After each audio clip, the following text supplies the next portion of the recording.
This is Boxing Tickets, and we are delighted to be joined in the glorious sunshine with Kurt Walker. How are you, mate? I'm good, mate. How are you? I'm fantastic. I guess the good weather always makes us a wee bit happier. Sometimes you see people walking about the street and their head down looking at the curbs because the weather's not great. Sunshine obviously brings people an instant smile. Sometimes it gives you a reason to get out of bed. Sometimes, doesn't it? Yeah, definitely. It's good for me now because the last week of camp is usually draining and depressing, but bit of sunshine now picks your mood right up and I'm feeling good.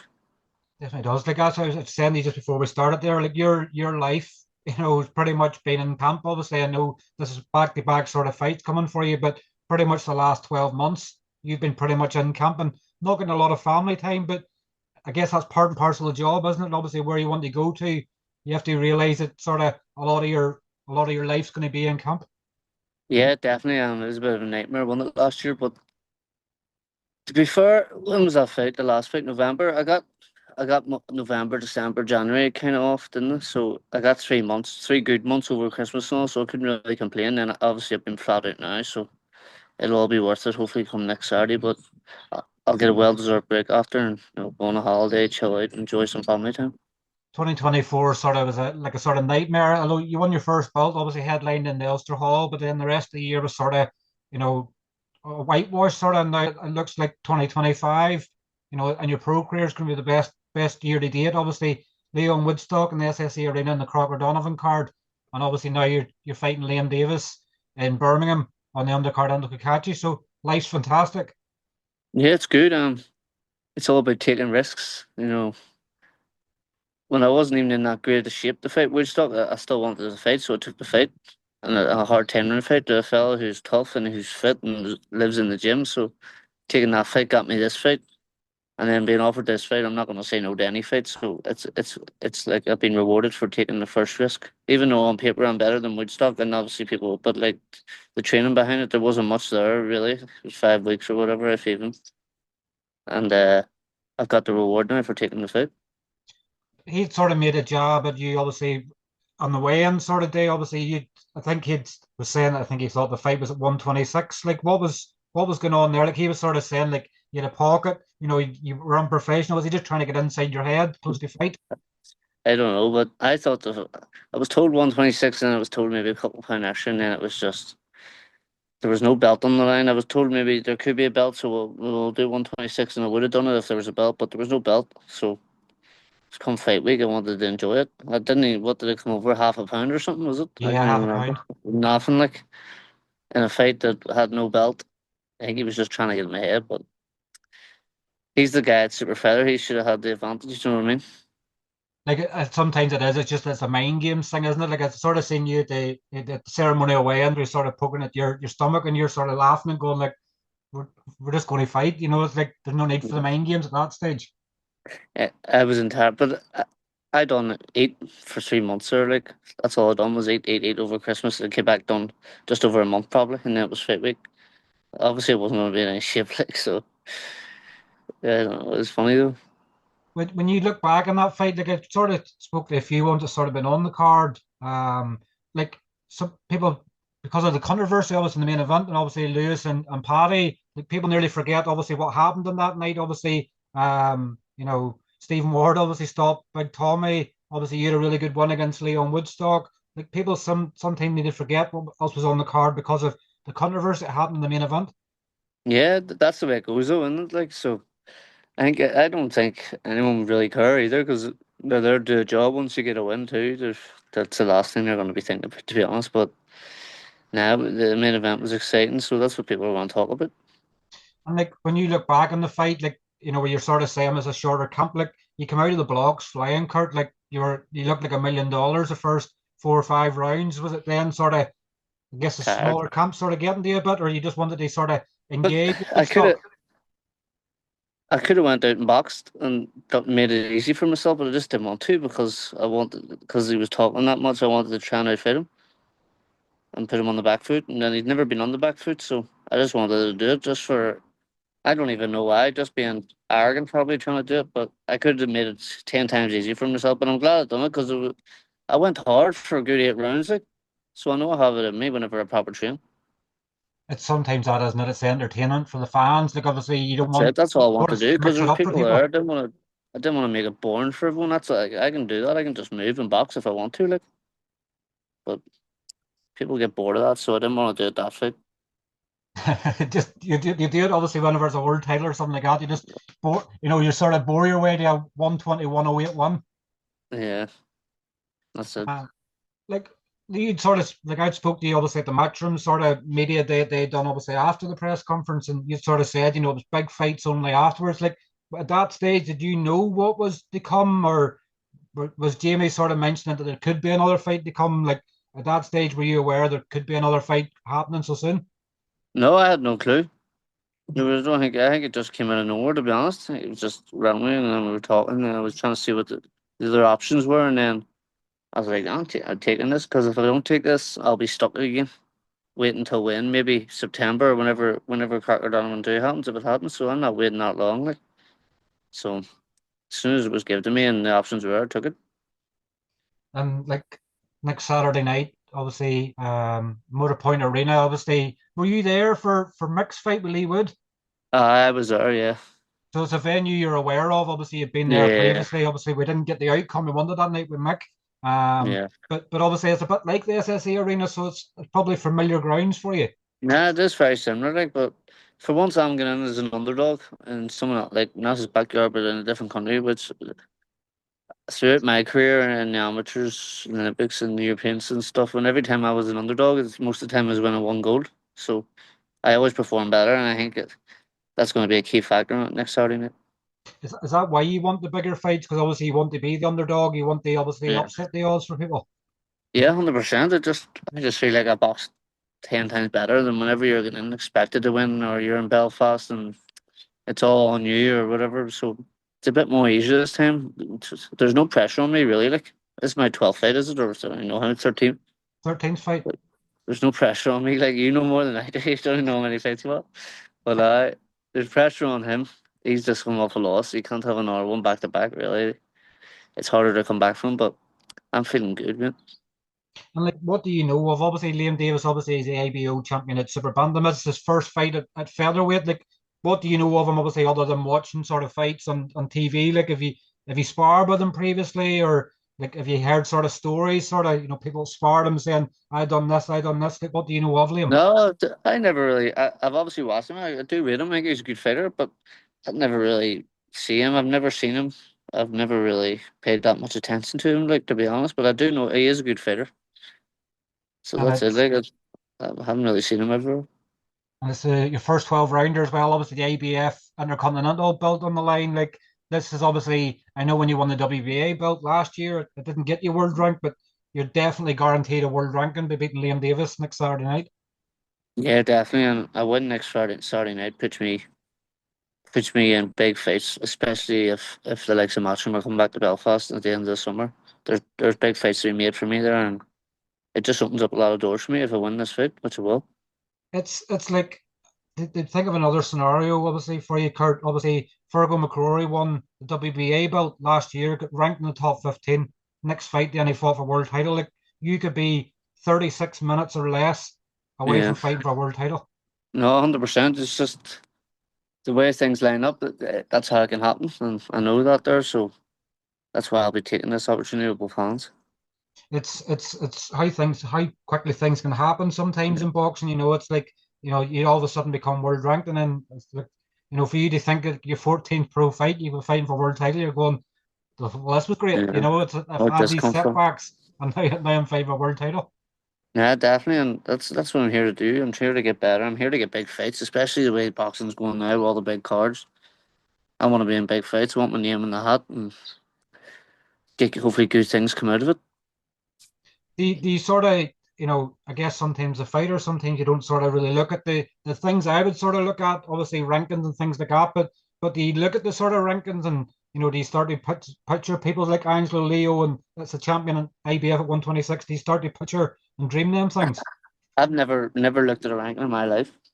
Unless I I couldn't post even it. tell you who the I couldn't tell you who the top are on them. Because by the time I get there, or how long it'll take me, it changes every 6 months, really. Like, Mm. most of the time. So like, it's not gonna matter who you're looking at or what you're looking at. Things change. Like, so I'm just trying to worry about where I am now. And like another good byproduct, obviously, of beating Liam Davis next week. I'm sure, obviously, part of the contract that Queensberry will say if you beat Liam Davis, we have the first option in signing you as well. So you could be walking in the promotional deal as well. Yeah, definitely. Win this fight, there's possibilities out there for me. So taking the fights is going to help me. Like stepping up against an IBO world champion who last year IBO world champion Mhm. on the 13th fight is good after a year out and one back. So it's gonna stand me good, I think. And like looking at the main event, I guess obviously it's they're calling it the hurt game. Obviously, Anto Cacace obviously defending his IBO belt against former two-time world champion Leigh Wood. Like it's crazy to think Anto's in his third consecutive fight with two-time world champions. Like it's unheard of, sort of in some ways, but I guess it's setting the blueprint for the rest of these to go. We could do three or four of these two-time world champions back to back as well. No, 100%. He's a class fighter. He just gets the job done, and that he just knows how to win, and he's very very experienced and just very smart, very good at what he does. He's just an all round good fighter, like, and he's doing what he does. He's getting what he deserves because he's taking these fights. He's beating them, and I think he'll win next Saturday as well. How do you sort of, I guess you've not sort of looked too much into that fight because obviously you need to get your own fight out of the way first of all. But how do you sort of see that fight being? Do you see it being like a Cardina type fight, what it was, or like a Warrington fight? Like I remember Josh Warrington fought him and was schooling him for 5 or 6 rounds and it hit me a punch and it's all over. Yeah, see, I think Anto's tough. I don't. It'd take a lot probably for Anto to go down, but I just think the way Anto boxes, it'll be very hard for Lee to land on. I think he can be comfortable in what he does, so that's the way I see it. Have you sparred Anto before? Have you? No, no, no. But I've just watched him. He's very, very good at what he does. I'm sure it'd be something you would like to do. Obviously, at some Yeah, stage, 100%. Hundred you know, percent. He's perfect sparring. He's good. He's experienced. He's been there and done it, and he's still doing it. So perfect. like he got revenge for Frampton last time out against Warrington. And now he's looking to get revenge for Mick. Obviously, I know as a ulterior motives, obviously for himself, but it'd be Yeah. great to see. Obviously, it's great to see another Irishman getting revenge for somebody else. So I'm sure that'll be another motivational factor for him as well. No, 100%. Especially, hopefully, we both come out here with two good wins. Get that flight home. Two big smiles. And like you're sort of saying, obviously afterwards that obviously you're going to get a break. Obviously going to head away. Obviously that's the important part for you. That's your dangling cart. Sort of it's get away and having Yeah. some family time, having some time to relax before you're probably back in the camp again. Yeah, definitely. I think whenever you do comps like this back to back, you need something to look forward to, and it's pretty good to come back in May now. The weather starts to change back home. Things get a bit nicer, so it's a good time. It's a good time to finish. And like, would you have your eyes sort of a win next week? Do you have your eyes on that Crocker Donovan card? Looks like September. There was talk of it being Windsor Park. I think that's now out of the question with it being Northern Irish weather in September. Like, would you be looking to put your name in the hat for that one as well? Yeah, definitely. The level I'm at or getting to now, there's big fights there for me, so why not? They have to fill the card and they have to put. They're gonna put big fights on it because they're not gonna put no boring fights on. So my name's definitely in the hat for it. Well, it's always good to have your name in the hat. I guess the thing that's probably kept you going the most in camps and everything else is the people that you're sparring with, and obviously the people you're with in New Year. Obviously, H has been part of your team since Yeah, day one. Like he's have really blossomed into like a deadly sort of duo. yeah, definitely. And I think he never took away from what I was good at, so it's good. I'm good at being slick or boxing, good counter punches. So he's never took away from that. He's just added on, and I feel like every fight I'm getting better, getting stronger. This is the best I've ever been shape wise. Got nutritionists and all now. I've done everything right this camp, so I'll be in the best possible shape. And you look to have a good six pack in the picture I seen yesterday. Like you're, I you're know. fairly I've got the home in first yourself, time I've haven't ever you? had one. I haven't even made weight yet. You never usually even have one when I make a weight. I guess that shows that the strength and conditioning and obviously the diet and things like that's working Yeah. very well for you. Yeah, it's a massive difference. So I'll always be doing that from now on. It's definitely the right ways to go. It's something that you probably wouldn't have been used to as an amateur at times. It's sort of Nah, because everything's not all like done that. for you. Yeah, different is your health. It's accountable. I think it's different whenever you're paying for something as well. You don't want to just throw it down the toilet. Like, what's the point in doing it? So, yeah, I'm glad I've done it. Definitely. And like when you start to visualize sort of the fight next week, like how do you sort of see the fight going? Now, obviously, we've seen that Liam Davis obviously struggled with last time out, obviously with footwork and things like that. Because that's a thing you can play a lot into it. You can sort of make him miss and make him pay. Well, the last time Shabazz is a very good fighter, slick as slick as you can come, really. But I'm not looking too much into it because even though I'm a boxer, he's obviously going to learn from it. Well, his plan is going to be to learn from his mistakes. So what he's going to be doing in camp is trying to fix where he went wrong. So I'm not worrying too much about. Just picking this back up with Kurt. Unfortunately, it's too warm in London today, and his phone overheated, so his phone cut off. We've had to get him indoors. That's a sign they enjoy the cool down. But you were sort of saying, Kurt, before it just sort of froze. Obviously, about Shabazz being a completely, I guess, sort of different fight from you, and obviously how you're going to adapt. Yeah, because I think Shabazz was the first to do it to him. Just too slick, too smart, too fast for him. So obviously Liam Davies is going to learn from that fight. And he's getting in with another known boxer, so he's gonna learn in the gym. He's not gonna get caught the same he did by Shabazz. So I'm just going in there with my plan, and I haven't been looking at Shabazz's fight trying to do what he does. I'm doing my own thing, and that'll win me the fight. Like this will be his toughest test to date because obviously you're a completely different fighter to what Shabazz was. Obviously you're an Olympian. You should have been a medalist. Like I was thinking that the other day again. You should have been a medalist at the Olympics. So like this is Liam Davies' toughest fight as well. Yeah, 100%. And like I said earlier on, like whenever you lose a fight, to come back, I fair play to him as well because some people like to rebuild, especially at new weight. But he's come back against another known boxer who was just beat by a known boxer, so he's came back and he's took a hard fight. So you can't knock him for that. But yeah, it's my toughest test, and I'd say it's his toughest test because I'll win. Well, look, I'll let you go and obviously enjoy your cool down, obviously, and let your phone cool down. Just before obviously let you go, I guess, a vital part to obviously what you do is obviously the sponsors that you have involved, particularly this last 12 months when things probably haven't been going the way you have with fights Yeah. coming through the last minute. If you obviously want to give any of your sponsors a shout out.